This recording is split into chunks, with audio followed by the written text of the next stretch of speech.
আল্লাহর নবীর কাছে জিবরাইল এসে বলতে, হুজুর একটা ঘটনা শোনান। সিরিয়ার একটা এলাকা নাম হচ্ছে ইনতাকিয়া। ওই এলাকায় এক রাজা ছিল, রাজার নাম হচ্ছে ইনতাইকাস। যার কাজ ছিল যিনি জীবিত অবস্থায় মরে মরে নিজের মূর্তি বানাতেন, জীবিত অবস্থায় মূর্তি বানাতেন আর বলতেন, তোমরা দিবসে মাসে মাসে সেজদা করবা, এগুলো ধোয়াবা, গোসল করাবা, মাঝে মাঝে ফুল দিবা। আর যারা এর বিপক্ষে ছিল ওদেরকে ধরে জেলখানায় ভরতো, আঙ্গুল কেটে ফেলতো, কষ্ট দিত, জেলখানায় ভরতো।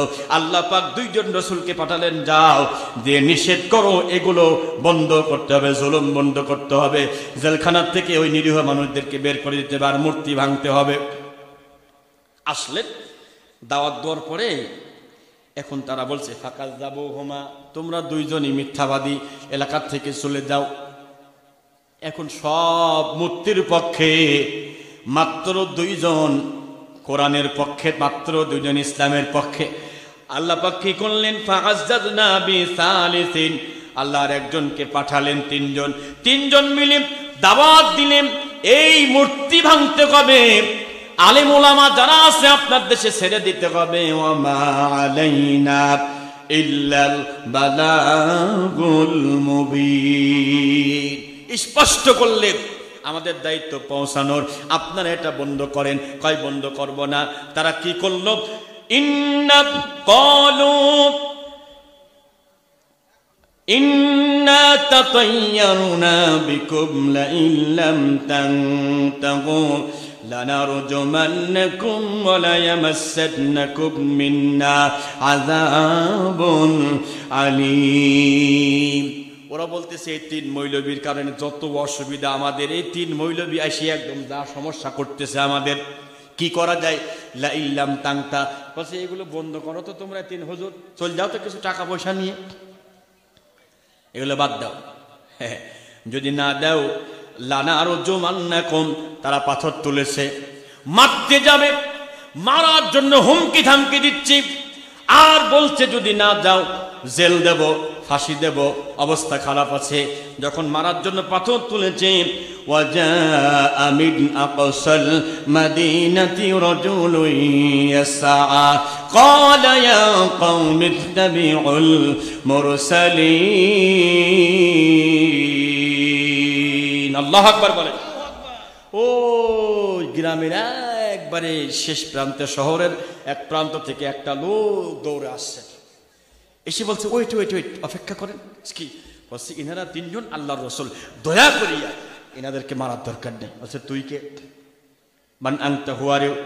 বলছে আমি ওনাদেরকে সাপোর্ট করি, ওনাদের সাপোর্টার, ওনার দল করি, ওনাদের প্রতি ঈমান আনছি। বলছে ও তুই এই তিনজনের চামচা, তুই দালাল, এ আগে ওর ধর। তাফসীরে এসেছে, তাকে ধরছি। লোকটার নাম হাবিবে নাজ্জার, লন্ডির কাজ করে, ধোপার কাজ করে। চিন্তা করেন বন্ধু, ধোপার কাজ করে, নবীদের প্রতি কি ভালোবাসা। বলছে ওরে ধর। ওকে ধরছে, ধরার পরে জমিনের ভিতরে শায়িত করে দিলেন। শায়িত করার পরে 7-8টা মোটা মোটা মানুষ গার উপরে চড়েছে। বন্ধু 6 অক্টোবর 2006 সাল, হাফেজে কোরআন হাফেজ জসিম লগি বৈঠা দিয়া পিটায়া পিটায়া দুনিয়া থেকে বিদায় করে দেওয়ার পরেও হাফেজে কোরআনের বুকের উপরে উঠে ওই সোনার ছেলেরা নাচানাচি করেছিল। আমি রংপুরে মাহফিলে যাচ্ছি বাসে করে, দেখি অনেক দূরে একটা মরা কুকুর, সিটের থেকে উঠে ড্রাইভারের কাছে গেলাম, গিয়ে বলছি ভাই গাড়ির চাকাটা কুকুরের গার উপর দিয়ে নিয়ে যাবেন। আপনি হুজুর না খেজুর? কেন ভাই? আপনার মনে কোনো মায়া দয়া নেই? আছে বলে তো আপনার কাছে এসেছি। এ কথা কেন বললেন? বলছি ভাই একটা প্রাণী কুকুর, তার প্রতি আপনার দয়া আমার দয়া। আর হাফেজে কোরআন মারান পরে নাচানাচি করে, ওগুলো মানুষ না, সবগুলো অবৈধ হারামজাদা। যদি বলেন ঠিক কিনা? হুজুর দলিল কই? এই যে আসে আমার কাছে, ভাই করতেছে, টেনশন করে না ভাইয়েরা আমার। যারা আলেম সহ্য করতে পারে না, হুজুর সহ্য করতে পারে না, কষ্ট দেয়, জুলুম করে, অত্যাচার করে, তাদের ব্যাপারে আল্লাহর কোরআন কত কঠোর কথা বলেছে। আল্লাহর নবী যে দাওয়াতে বের হয়েছেন, দাওয়াতে বের হওয়ার পরে এক লোক এসে নবীরে গালি দিয়েছে। ওয়াকালু ইয়া আইয়ুহাল্লাযী নুজ্জিলা আলাইহি যিকরু ইন্নাকা লামাজনুন।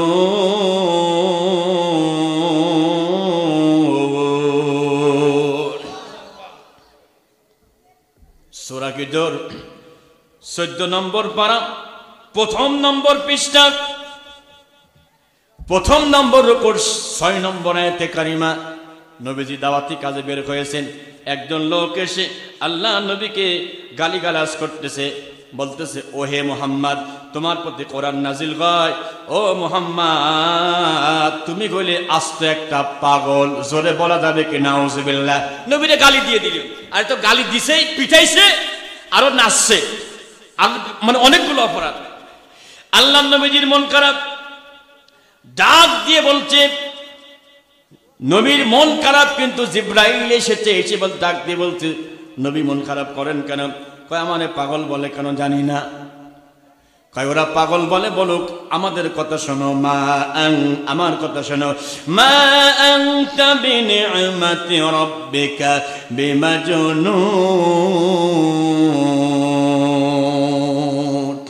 জোরে কোন আল্লাহু আকবার, আরো জোরে কোন আল্লাহু আকবার।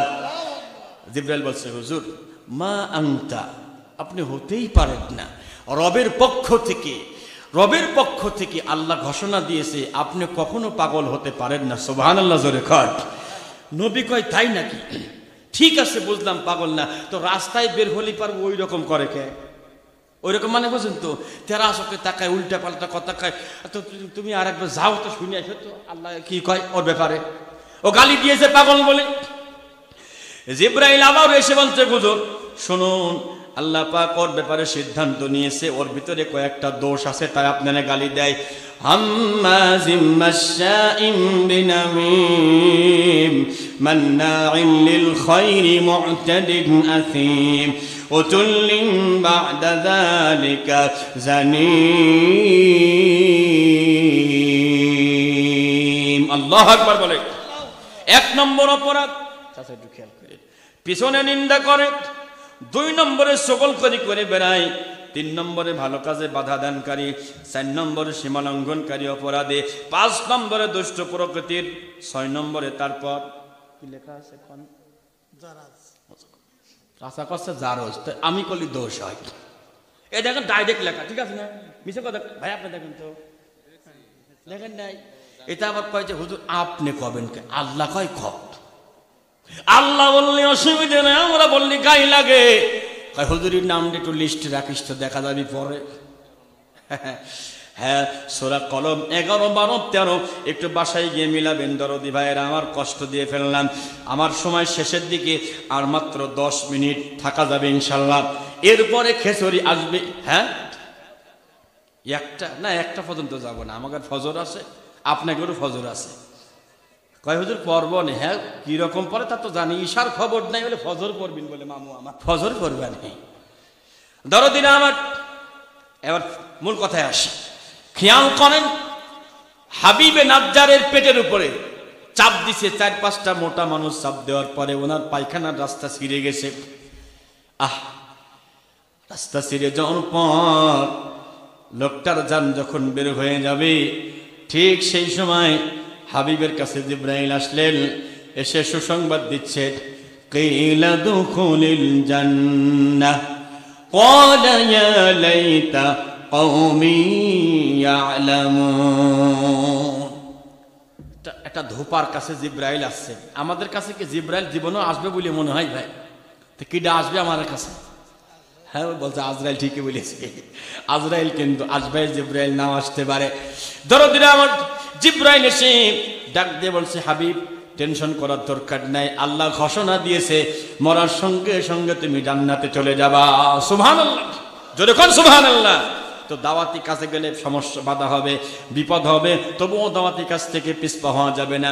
এখন ওই 3 জন নবী হতবাক হয়ে গেছে। আমাদের চোখের সামনে আমাদের সাপোর্টারকে এরকম করে ফেললে কিছু করতে বললাম না।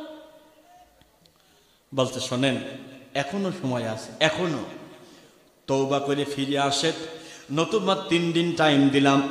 3 দিন পরে এমন গজব আসবে কেউ ঠেকাতে পারবে না।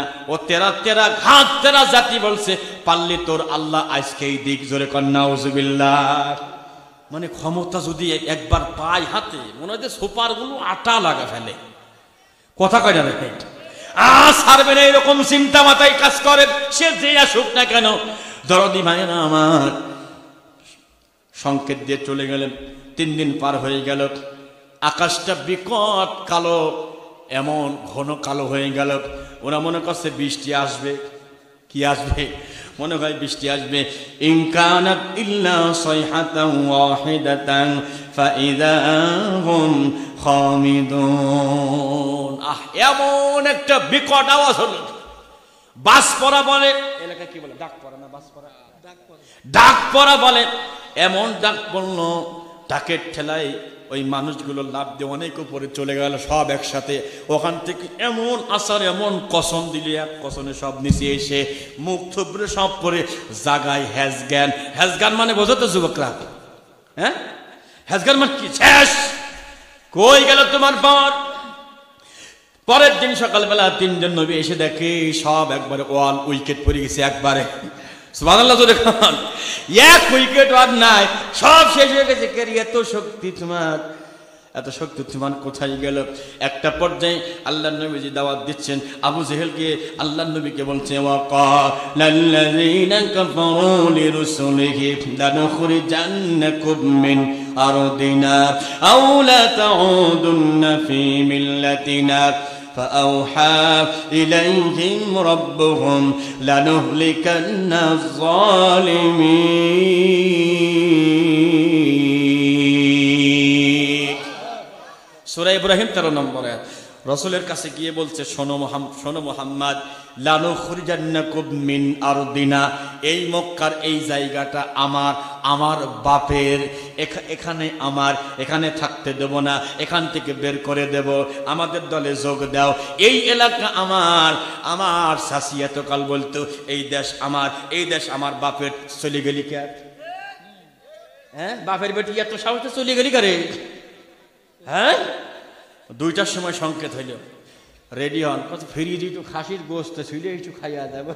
কত ও সময় বলি উঠে টাইম 45 মিনিট, 12 বাজে কর। হ্যাঁ, ঠিক একই কায়দায় আবু জেহেল নবীকে গিয়ে বলছে, এই জায়গা আমার, এদের বের করে দেব। সাহস কি দেখে! জিবরাইল এসে বলতে, হুজুর কষ্ট নেওয়ার দরকার নাই, লানুহলিকান্নাজ জালিমিন, এগুলো জালেম, আর এই জালেমদেরকে আপনার চোখের সামনে আল্লাহ ধ্বংস করে দেবে। সুবহানাল্লাহ। সে আল্লাহ আছে না নাই? না, দুর্বল হয়ে গেছে, না আগের মতো শক্তি নাই আর। নারিকেল বাটির কি বুদ্ধি! আল্লাহ শক্তি নাই, আল্লাহ কিছু করতে পারে না। তাই কয় যে সকল ক্ষমতার উৎস জনগণ। 3 বার পাতলা পায়খানা, 2 বার বমি, মাল বেকায়া পড়িয়া আছে। ওর বউ গিয়ে বলছে, আরে আমার স্বামীটার কি হইলে? বলছে, ও মা তুমি কি করছো? ও বলে, পাওয়ার আলা বলে। তোর ছেলে, ঘটনা কি, আমার দাদি কবে মারা গেছে? তো আমার আব্বা মা বললো খান। আব্বা মা বললেন কার? ভাই চুপ থাক, মাথা ঠিক নেই।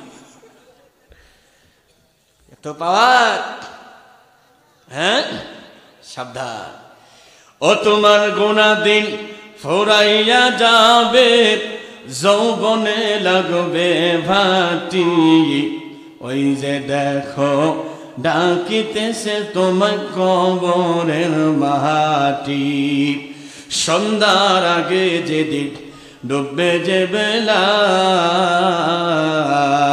এক পলকে ভেঙ্গে যাবে তোমার রঙ্গের মেলা।